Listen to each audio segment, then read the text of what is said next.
yourself in my shoes. Oh, walk a mile for me.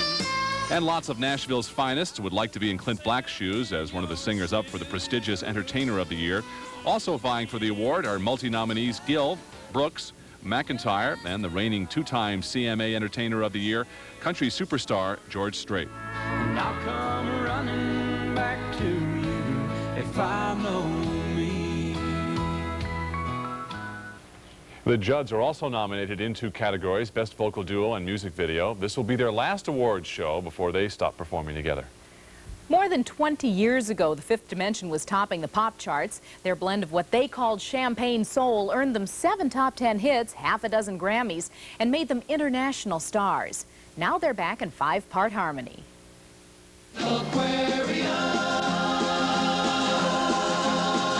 They first began singing together in the early 60s. At a time when people were looking for alternatives to hard rock, the Fifth Dimension soared to stardom. Up and away, my beautiful, my beautiful. They sang together for 8 years. In 1975, the married team of Marilyn, McCoo, and Billy Davis Jr. left to perform as a duo.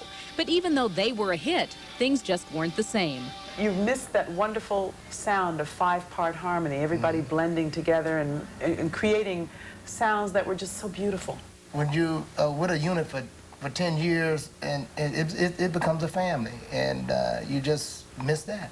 Come on, people, come on, children. Davis and McCoo were replaced, and a new version of the Fifth Dimension continued performing on and off for a while.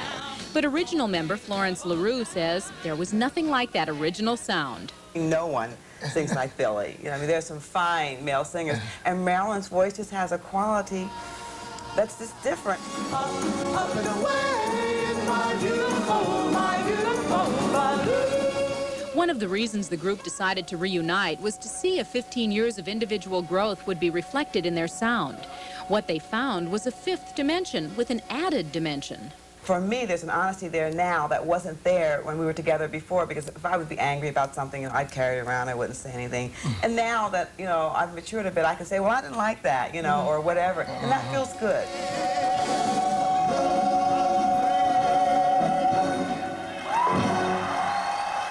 It's fun to see them back together again. Even though they're in the midst of this reunion, individual projects are still going on. Marilyn McCoo, for example, has just released her own new gospel album.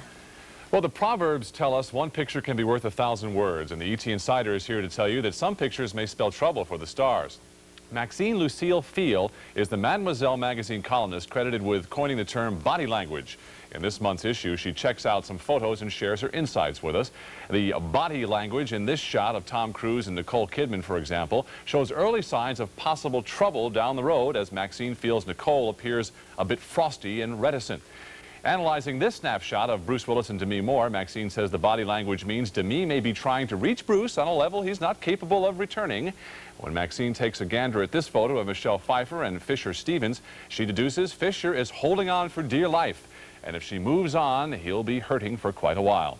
There is good news, on the other hand. When Maxine sees Mel and Robin Gibson together, Maxine feels the body language says this is a married couple that is very solid. But it's back to the possibly bad news on the horizon for Ted Turner and Jane Fonda. Maxine's photo deductions in their romance shows if Jane attempts to take on some of his power projects as her own, there could well be trouble. That's what Maxine says. Should these predictions prove valid, remember the Insider told you so. Should they prove false, it's Maxine's fault.